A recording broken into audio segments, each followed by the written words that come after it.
আজ আমরা আপনাদের দেখাব এক এমন আন্দোলন যা ঝাড়খণ্ড, পশ্চিমবঙ্গ ও ওড়িশা এই তিনটি রাজ্যে আলোড়ন ফেলে দিয়েছে। এটা শুধু কোনো সাধারণ বিক্ষোভ নয়, এটা হচ্ছে পরিচয়, অধিকার আর সামাজিক ন্যায় বিচারের লড়াই। কুর্মী সমাজ তাদের হারানো পরিচয় ফিরে পেতে লড়ছে। অন্যদিকে আদিবাসী সমাজ বলছে এটা তাদের জমি ও সংরক্ষণের অধিকারের ওপর হুমকি। রেললাইন অবরোধ, রাস্তায় জ্যাম আর রাজনৈতিক মহলে এই ইস্যু হয়ে উঠেছে তুমুল আলোচনার কেন্দ্রবিন্দু। আজ আমরা দেখাব কেন কুর্মী সমাজ এসটি মর্যাদা চাইছে, আদিবাসীরা কেন এর বিরোধিতা করছে, নেতারা কি বলছেন, আর এই সমগ্র সংঘর্ষ দেশের ওপর কি প্রভাব ফেলতে পারে। তাই শেষ পর্যন্ত সঙ্গে থাকুন, কারণ এটা শুধু খবর নয়, এটা এমন এক সংগ্রাম যা সমাজের ভিত নাড়িয়ে দিতে পারে। বন্ধুরা নমস্কার, আপনি দেখছেন আপনার চ্যানেলের নাম। আর আজ আমরা কথা বলবো এমন এক আন্দোলন নিয়ে যা 3 রাজ্যের রাজনৈতিক পরিবেশ পুরোপুরি বদলে দিয়েছে। কুর্মী সমাজ দীর্ঘদিন ধরে দাবি করছে যে তাদের ভারতের তফসিলি জনজাতি তালিকায় অন্তর্ভুক্ত করা হোক,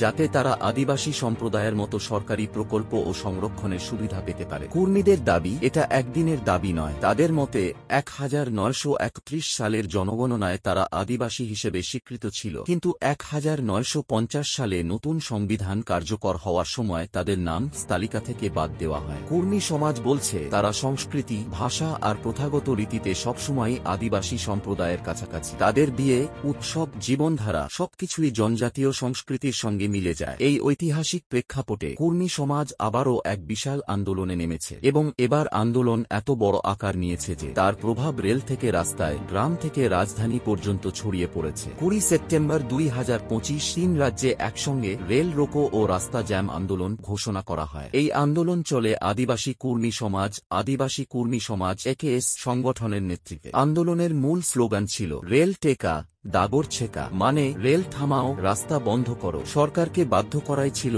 এই স্লোগানের উদ্দেশ্য, যাতে তারা কুর্মী সমাজের দীর্ঘদিনের দাবি মেনে নেয়। আন্দোলনের আগেই প্রশাসন সতর্ক ছিল। রেলওয়ে শতাধিক ট্রেন বাতিল বা ডাইভার্ট করেছিল, কিন্তু বাস্তবে দেখা গেল হাজার হাজার মানুষ রেললাইনে নেমে বসে আছে। ঝাড়খণ্ডের মুড়ি, টাটিসিলোয়ে, বোকারো, জসিডিহ, গিরিডিহ, বঙ্গের পুরুলিয়া, পশ্চিম মেদিনীপুর, ঝাড়গ্রাম, এমনকি ওড়িশার ময়ূরভঞ্জ, বালাসোর, সব জায়গাতেই আন্দোলনকারীরা রেললাইন অবরোধ করে। মহিলারাও সক্রিয়ভাবে অংশ নেন। কোথাও কোথাও গ্রাম থেকে লোক এসে স্লোগান তুলেছে, আমরা আদিবাসী ছিলাম, আছি, থাকব। এই আন্দোলনের ফলে 100-রও বেশি ট্রেন বাতিল হয়। হাজারো যাত্রী স্টেশনে আটকা পড়ে। রেলওয়ে পূর্বাঞ্চলে রেড অ্যালার্ট জারি করে। প্রশ্ন হল, কেন কুর্মী সমাজ এত বড় লড়াই লড়ছে? তাদের মতে সৎ মর্যাদা পেলে তারা সামাজিক সমতা, রাজনৈতিক প্রতিনিধিত্ব এবং সরকারি চাকরিতে ন্যায্য সুযোগ পাবে। তাদের আরও একটি বড় দাবি, কুর্মালি ভাষাকে সংবিধানের 8ম তফসিলে অন্তর্ভুক্ত করা হোক। তাদের বক্তব্য, কুর্মালি এক প্রাচীন ভাষা যা ঝাড়খণ্ড, বঙ্গ ও ওড়িশায় লক্ষাধিক মানুষ কথা বলে। তাছাড়া তারা চায় তাদের এলাকায় ভিসা আইন, ফ্যাকচেয়ারে রাজ এক্সটেনশন স্কেডিউলস অ্যাক্ট প্রয়োগ করা হোক। আন্দোলনের নেতা পরিমল মাহাতো, যিনি এক্সের যুব সভাপতি, বলেন, এটা কোনো রাজনৈতিক দলের আন্দোলন নয়, এটা আমাদের অস্তিত্বের লড়াই। মহিলা নেত্রী শিলা ওহদার বলেন, আমরা বহুবার সরকারকে লিখেছি, কিন্তু কোনো জবাব পাইনি, তাই রাস্তায় নামা ছাড়া উপায় ছিল না। আন্দোলন এত প্রবল হয়ে ওঠে যে কেন্দ্রীয় স্বরাষ্ট্রমন্ত্রী অমিত শাহ কুর্মী সমাজের প্রতিনিধিদের সাক্ষাতের আশ্বাস দেন। এরপর কয়েকটি জায়গায় আন্দোলন সাময়িকভাবে তুলে নেওয়া হয়, তবে প্রধান ঘণ্টা ও সিনি স্টেশনে আন্দোলনকারীরা ঘোষণা করেন সরকারি লিখিত নোটিফিকেশন না পাওয়া পর্যন্ত তারা সরে যাবে না। অংশ 2, আদিবাসী সমাজের প্রতিক্রিয়া ও রাজনৈতিক পরিস্থিতি। যত কুর্মী আন্দোলন ছড়িয়ে পড়ছে, তত আদিবাসী সমাজের মধ্যে উদ্বেগ বাড়ছে। আদিবাসী মহাসভা, ঝাড়খণ্ড জনজাতীয় পরিষদ সহ বহু সংগঠন একসঙ্গে জানায়, যদি কুর্মীদের সব মর্যাদা দেওয়া হয়, তাহলে আদিবাসীদের সংরক্ষণ ও চাকরির সুযোগ সরাসরি কমে যাবে। ঝাড়খণ্ডের সারাইকেলায় সভায় আদিবাসী নেতা বাবুলাল মুন্ডা বলেন, কুর্মী সমাজ চাষবাস করে, কিন্তু চাষ করলেই কেউ আদিবাসী হয়ে যায় না। আদিবাসী সেই যার শিকড় জঙ্গলে আর প্রথায়। বঙ্গের পুরুলিয়ায় নেতা শঙ্কর সোরেন বলেন, কুর্মীদের সৎ করে দিলে সেটা আমাদের অধিকারের হত্যার সমান হবে।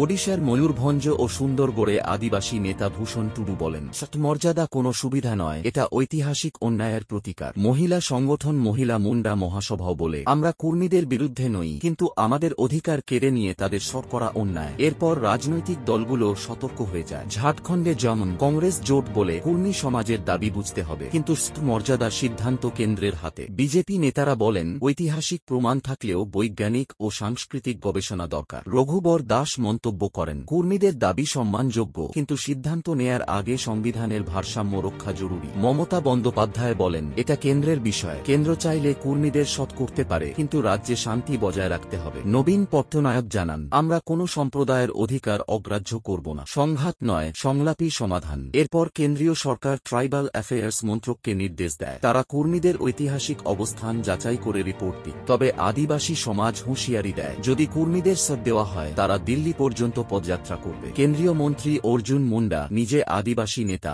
বলেন, সব সমাজের সমতা দরকার, কারো পরিচয় ছিনিয়ে নিয়ে নেয় হয় না। কুর্মী নেতা পরিমল মাহাতো বলেন, আমরা বহু বছর শান্তিপূর্ণভাবে কথা বলেছি, কিন্তু যদি সরকার না শোনে আন্দোলন আরও বড় হবে। কিছু এলাকায় দুই সমাজের মধ্যে সংঘর্ষ শুরু হয়েছে। চাকুলিয়া, গালুডি, মুসাবনি এলাকায় উত্তেজনা বেড়েছে, পুলিশ মোতায়েন বাড়ানো হয়েছে। সব মিলিয়ে এ লড়াই এখন আর শুধু সংরক্ষণ বা মর্যাদার নয়, এটা পরিচয়ের যুদ্ধ। একদিকে কুর্মী সমাজ তাদের হারানো পরিচয় ফিরে পেতে লড়ছে, অন্যদিকে আদিবাসী সমাজ তাদের অস্তিত্ব রক্ষার জন্য দৃঢ়ভাবে দাঁড়িয়ে আছে।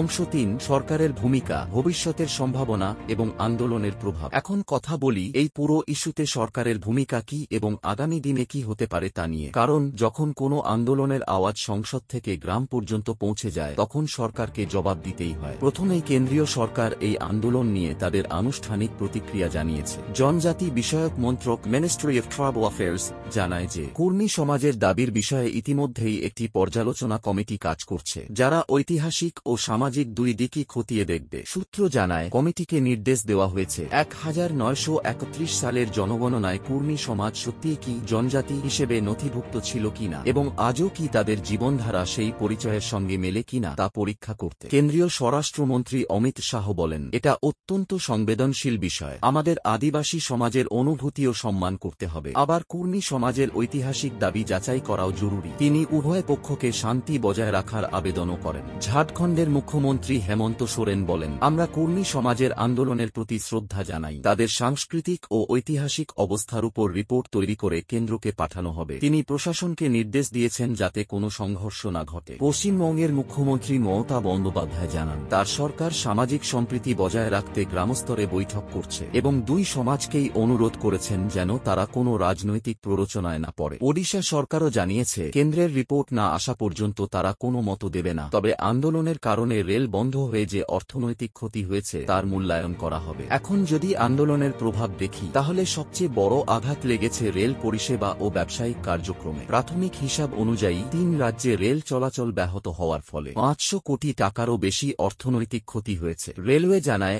100-রও বেশি ট্রেন বাতিল করতে হয়েছে আর প্রায় 60টি ট্রেন অন্য পথে চালাতে হয়েছে। হাজার হাজার যাত্রী 12 থেকে 24 ঘণ্টা পর্যন্ত আটকে ছিলেন আর মালবাহী ট্রেনের সাপ্লাই চেইনও ভেঙে পড়ে। ব্যবসায়ী সংগঠনগুলো জানায়, কয়লা, লোহা ও খাদ্যদ্রব্যের সরবরাহে মারাত্মক প্রভাব পড়েছে, ফলে শিল্প কারখানাগুলিও ক্ষতিগ্রস্ত হয়েছে। অনেক জায়গায় কৃষকরাও সময়মতো তাদের পণ্য বাজারে পৌঁছাতে পারেননি। রাজনৈতিক দিক থেকে দেখলে এই আন্দোলন এখন পূর্ব ভারতের রাজনীতির কেন্দ্রবিন্দুতে। প্রতিটি রাজনৈতিক দলই কুর্মী সমাজকে নিজেদের পাশে টানতে মরিয়া, কারণ এই সমাজ অনেক আসনে নির্বাচনের ফল নির্ধারণে বড় ভূমিকা রাখে। বিশেষজ্ঞদের মতে ঝাড়খণ্ড, পশ্চিমবঙ্গ ও ওড়িশা মিলিয়ে কুর্মী ভোটার সংখ্যা প্রায় 2 কোটি। তাই এই আন্দোলন শুধু সামাজিক নয়, রাজনৈতিক সমীকরণকেও বদলে দিতে পারে। রাজনৈতিক বিশ্লেষক শম্ভু মাহাতো বলেন, যদি সরকার কুর্মীদের সব মর্যাদা দেয় তাহলে এটা ঝাড়খণ্ডের রাজনীতিতে গেম চেঞ্জার হবে, তবে এতে আদিবাসী সমাজের ক্ষোভও বাড়বে। অন্যদিকে আদিবাসী সংগঠনগুলির অভিযোগ, কিছু রাজনৈতিক দল নির্বাচনী ফায়দা তোলার জন্য এই ইস্যুকে উস্কে দিচ্ছে। তাদের মতে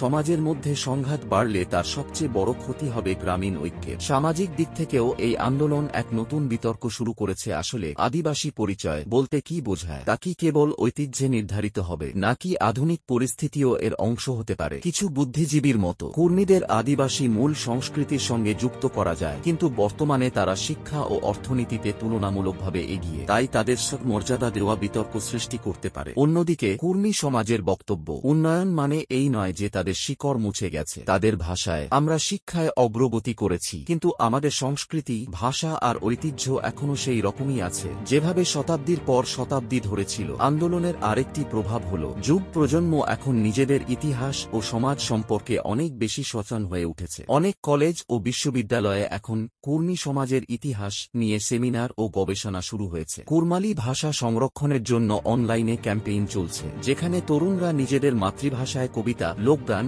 গল্প শেয়ার করছে, যাতে তাদের সংস্কৃতি ও পরিচয় হারিয়ে না যায়। এখন সরকারের সামনে সবচেয়ে বড় চ্যালেঞ্জ দুই পক্ষের ভারসাম্য কিভাবে রক্ষা করা যায়। একদিকে কুর্মি সমাজ তাদের পরিচয়ের দাবি নিয়ে লড়ছে, অন্যদিকে আদিবাসী সমাজ অধিকারের সুরক্ষায় দৃঢ়ভাবে দাঁড়িয়ে আছে। যদি সরকার দ্রুত কোনো সিদ্ধান্ত না নেয়, তাহলে আগামী মাসগুলোতে আন্দোলন আরও তীব্র হতে পারে। কুর্মি সমাজ ইতিমধ্যেই ঘোষণা করেছে ডিসেম্বর মাসে দিল্লি চলো অভিযান শুরু হবে, যেখানে লক্ষাধিক মানুষ সংসদের বাইরে বিক্ষোভ করবে। অন্যদিকে আদিবাসী সংগঠনগুলো ঘোষণা করেছে তারা আদিবাসী অস্তিত্ব বাঁচাও র্যালি করবে, যেখানে দেশ জুড়ে বিভিন্ন জনজাতি গোষ্ঠী একত্র হয়ে কুর্মীদের সৎ মর্যাদা দেওয়ার সিদ্ধান্তের বিরোধিতা করবে। এইভাবে এখন এই ইস্যু শুধু 3 রাজ্যের নয়। বন্ধুরা, এটাই ছিল কুর্মি সমাজ আর আদিবাসী সমাজের মধ্যে চলতে থাকা সংঘর্ষের পুরো গল্প, পরিচয়, অধিকার আর সামাজিক ন্যায়ের লড়াই। আপনাদের কি মনে হয়, কুর্মি সমাজকে কি মর্যাদা দেওয়া উচিত নাকি নয়? আপনার মতামত নিচে কমেন্টে জানিয়ে দিন। ভিডিওটি যদি ভালো লেগে থাকে